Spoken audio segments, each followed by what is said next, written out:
श्री स्वामी समर्थ। जय जय स्वामी समर्थ। ईश्वर सावली या चॅनेलमध्ये तुम्हा सर्व स्वामी भक्तांना माझा भावपूर्ण नमस्कार। तर स्वामी भक्त हो, स्वामींच्या प्रकट दिनानिमित्त आज मी तुम्हाला श्री स्वामी समर्थ महाराजांचे तिसरे अवतार दत्तगुरू यांची जन्मकथा सांगणार आहे। कथा सती अनुसयाची। अनुसया ही किती पतिव्रता व साध्वी स्त्री होती हे सर्व आजच्या व्हिडिओमध्ये तुम्हाला जाणून घेण्यास मदत होईल। आजचा व्हिडिओ हा खूप महत्त्वपूर्ण आहे। साक्षात परब्रह्म दत्तगुरू महाराज यांची जन्मकथा तुम्हाला आज ऐकण्यास मिळत आहे, तर याचे पुण्याचा लाभ तुम्ही सर्वजण घ्यावा। चला तर मग आजच्या व्हिडिओला सुरुवात करूया। मार्गशीर्ष पौर्णिमेच्या दिवशी मृग नक्षत्रावर सायंकाळी दत्तात्रयाचा जन्म झाला। हा दिवस दत्ताचा जन्मोत्सव म्हणून साजरा केला जातो। या उत्सवापूर्वी 7 दिवस गुरुचरित्राचे पारायण केले जाते। यालाच गुरुचरित्र सप्ताह असेही म्हटले जाते। या दिवशी गुरुदत्ताची पूजा करून आरती करून प्रसाद वाटप केला जातो। दत्तगुरूंचे भजन कीर्तनादी केले जाते। दत्तात्रय हा शब्द दत्त व आत्रेय अशा 2 शब्दांनी तयार झालेला आहे। दत्त या शब्दाचा अर्थ आपण ब्रह्ममुक्त आत्मा आहोत अशी निर्गुणाची अनुभूती ज्याला आहे, असा ती आत्रेय म्हणजे अत्री ऋषीचा मुलगा। श्री दत्तात्रयाचे अवतार श्रीपाद वल्लभ हा दत्ताचा पहिला अवतार आहे। श्री नरसिंह सरस्वती हा दुसरा अवतार आहे आणि श्री स्वामी समर्थ महाराज हा तिसरा अवतार आहे। अत्री मुनींची पत्नी अनुसया ही अत्यंत पतिव्रता व साध्वी स्त्री होती। ती आश्रमात राहून आपल्या पतीसोबत त्यांची उत्तम प्रकारे सेवा करीत असते। तिचे मन खूप मोठे होते। आपल्या आश्रमात येणाऱ्या प्रत्येक अतिथींचे ती खूप आनंदाने खूप आदराने स्वागत करीत असे।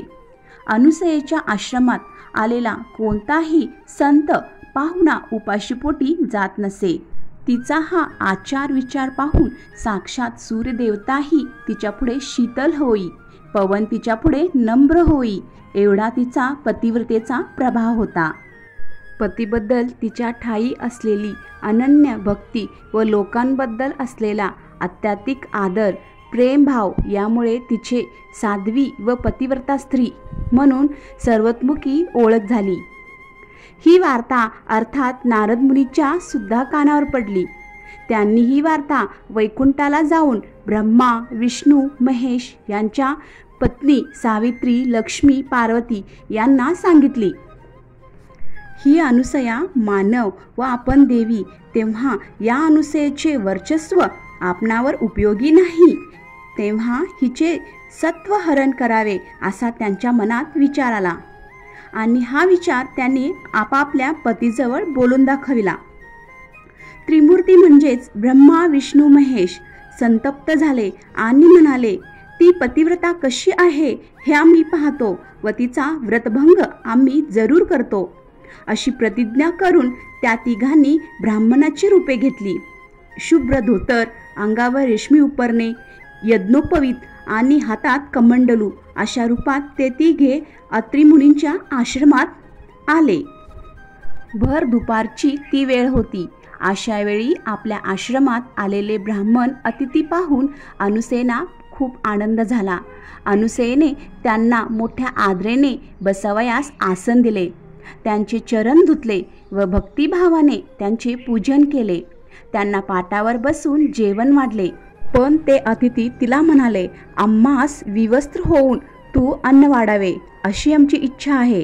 हे ऐकताच अनुसया चिंतन करू लागली आणि मनातल्या मनात म्हणाली, हे कोणी सामान्य साधू नाहीत, तर हे माझे सत्व पाहण्याकरिता येथे आले असावे। यास जर असेच विनाभोजन विनमुख पाठविले तर माझ्या सत्वाची हानी होईल। माझे मन निर्मळ आहे, शिवाय माझ्या पतीचे तप सामर्थ्य माझ्या मागे आहे असा विचार करून अनुसया तत्काळ घरात गेली। त्यावेळी तिचे पती देवाजवळ ध्यानस्थ बसले होते। त्यास ही सारी कथा तिने सांगितली। तेव्हा मुनीने अंतज्ञानाने हे सारे ओळखले व आपल्या पत्नीस एका पंचपात्रात गंधोदक देऊन म्हणाले, हे गंधोदक त्या अतिथींच्या अंगावर शिंपड व त्यांना इच्छा भोजन दे. तेव्हा पतीच्या आज्ञेप्रमाणे तीर्थाची पंचपात्री हाती घेऊन अनुसया आश्रमाबाहेर आली. हातातील गंधोदक त्या तिघांवर तिने शिंपडले. त्या गंधोदकाचा स्पर्श होताच ते तिघे तात्काळ बालक झाले.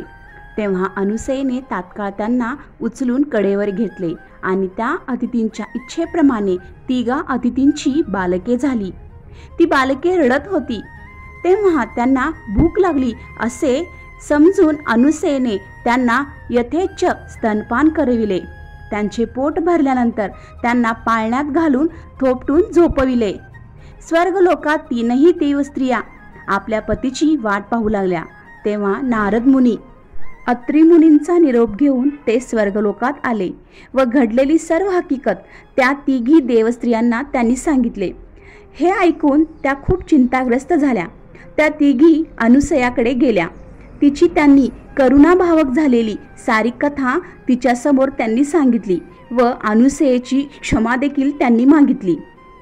अनुसयेस दया येऊन तिने हा वृत्तांत आपल्या पतीस सांगितला. तेव्हा अत्री मुनींनी पुन्हा गंधोदक देऊन ते त्या बालकांवर शिंपडण्यास सांगितले. तेव्हा हातात तीर्थाची पंचपात्री घेऊन अनुसया बाहेर आली. त्या बालकांवर गंधोदक शिंपडले. तेव्हा ती बालके पूर्वरत देवस्वरूपात झाली. ते म्हणजे ब्रह्मा, विष्णू, महेश. इतक्यात मुनी बाहेर आले व त्यांनी तीनही देवांना साष्टांग नमस्कार घातला. विष्णू, शंकर, ब्रह्मदेव प्रसन्न झाले व म्हणाले, हे अनुसये, आम्ही तुझ्यावर खूप प्रसन्न झालो आहोत. तुला इच्छित वर माग. तेव्हा अनुसयेने तिघा बालक म्हणजेच ब्रह्मा, विष्णू, महेश माझ्या घरी तीन मूर्ती एकरूप होऊन पुत्राप्रमाणे राहू देत असा वर मागितला. तेव्हा त्यांनी तथास्तु असे म्हणून देव अंतर्ध्यान पावले. स्वामी भक्त हो, अशा तऱ्हेने मार्गशीर्ष शुक्ल चतुर्दशीच्या दिवशी दत्तात्रेयाचा जन्म झाला. 3 शीर 6 हात आणि तेजस्वी अंगकांतीचे ते बालक पाहून सती अनुसेला खूप आनंद झाला. तर स्वामी भक्त हो, श्री स्वामी समर्थ महाराजांचे तिसरे अवतार श्री दत्तगुरु दत्तात्रय यांची जन्मकथा कथा सती अनुसयाची ही कहाणी तुम्हाला ऐकून खूप प्रसन्नता वाटली असेल अशी मी आशा व्यक्त करते आणि आजचा व्हिडिओ मी इथेच थांबविते. व्हिडिओ जर आवडला असेल तर नक्कीच लाईक, शेअर, सबस्क्राईब करायला विसरू नका. आणि हो, कमेंट बॉक्समध्ये श्री स्वामी समर्थ आणि जय श्री गुरुदेव दत्त या नावाचा जयघोष करायला देखील विसरू नका. धन्यवाद. श्री स्वामी समर्थ. अवधूत चिंतन श्री गुरुदेव दत्त.